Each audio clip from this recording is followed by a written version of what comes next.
The third thing I want you to take home, that something is good when God and only God says it's good. When we make the decision, or we let others make a decision on whether something's good or not, I think of takes me all the way back to the Garden of Eden, a place where God actually defined what was good, or God was the one who defined what was good.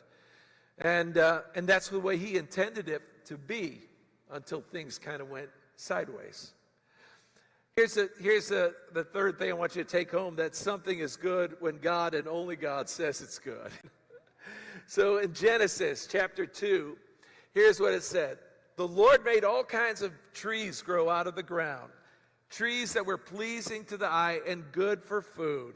Okay, this is in the Garden of Eden, right? In the middle of the garden were the tree of life and the tree of the knowledge of good and evil. So God creates this beautiful garden, puts Adam in this garden, says, everything you can eat. And in the middle of the garden, there's two trees, two beautiful trees, the tree of life and the tree of the knowledge of good and evil. And the Lord God commanded the man, you are free to eat from any tree in the garden, but you must not eat from the tree of the knowledge of good and evil. For when you eat from it, you will certainly die. Now, can you imagine this place? I've come to give you life and life more abundantly. But there was a tree that they were not supposed to eat from. And what was that? The tree of the knowledge of good and evil.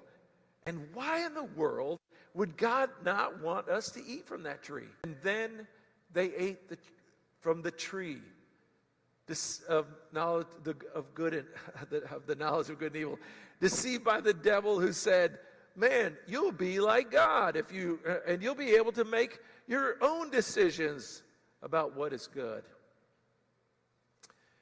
What a mistake that was, right? Everything became so much more difficult from that moment on. And really, sin becomes the result of us making our own choices about what is good and what is not good. When we make that choice, instead of letting God make that decision for us, and we get into messes.